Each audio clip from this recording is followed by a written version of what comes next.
I just want to show you a very simple swipe file here that doesn't have squeeze pages on it, but it has colour schemes, powerful brands, brand names, and then just standard search terms you might put into search engines and how the site looks to give you an idea of how colour can impact the site.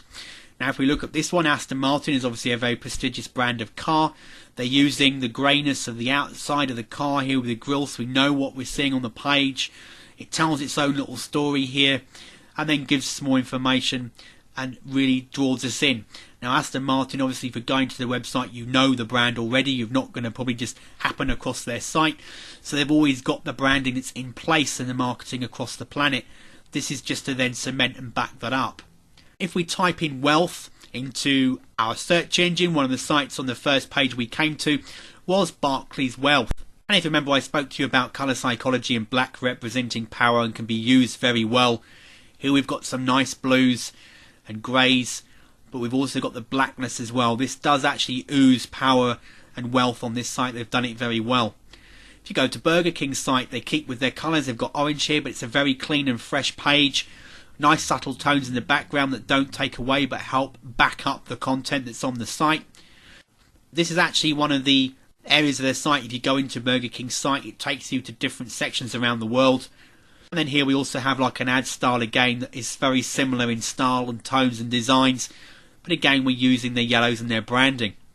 If we type in fitness at fitness.com, we're using whites here very well. It's very clean design, very simple to see. We've got oranges, which are great.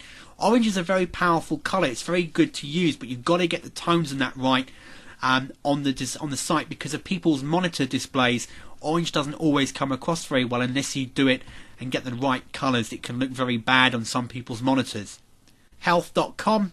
This is actually, it's not a bad site, but it's quite wet and insipid. It doesn't spring out at you. It doesn't jump out at you. It's not powerful. They're trying to keep soft tones with the subtle yellows here and the whites. It is a very clean looking site with white and design and space. It's easy to navigate through, but I think this one could have been designed a bit better. That's my personal opinion, but for the market that they're in and they're talking about here, it's still a very good site. Apparently when it comes to colours, green always spells money and wealth. And if you go to investments and look up investments on the web, you'll find a lot of websites using the colour green. Here Fidelity.com is using green quite effectively with the whites on their pages, again making it very easy to navigate. And then finally, just another swipe file of a food giant for you. Here we go, McDonald's. Very, very simple site. This isn't a squeeze page, but again, it's a very simple one. It's not difficult to navigate through. You've got very clearly defined options that you can go to on their site, bit of promotion of the latest campaigns, and here you can see this is the actual American site that we went to here, USA Home. You can find restaurants, search, contact. It's very cleanly laid out, and you can take elements of this into your squeeze page if you actually think about it. If you had your video here, for example, playing, here would be your opt-in box with the information here.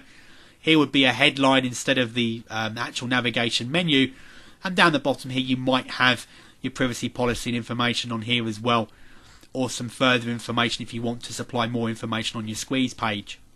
Just coming back to one of the landing pages we've looked at, or squeeze pages we've looked at before, whilst there's a lot going on this page, it's still very fresh and easy on the eye. We've got a photograph here of a woman who's clearly losing weight or lost weight. We tell people they can drop pounds fast with the product, so straight away, if you like, our headline. This call to action here starts to use emotional triggers, which we'll look at in later videos. And then here we have the call to action again, audio risk-free trial. And then here we have the information here. Now, because of the marketplace and because they're going to get something shipped, because they know that they're going to get something shipped, they expect to enter their full name, email, telephone, country, address, etc. on here before they continue.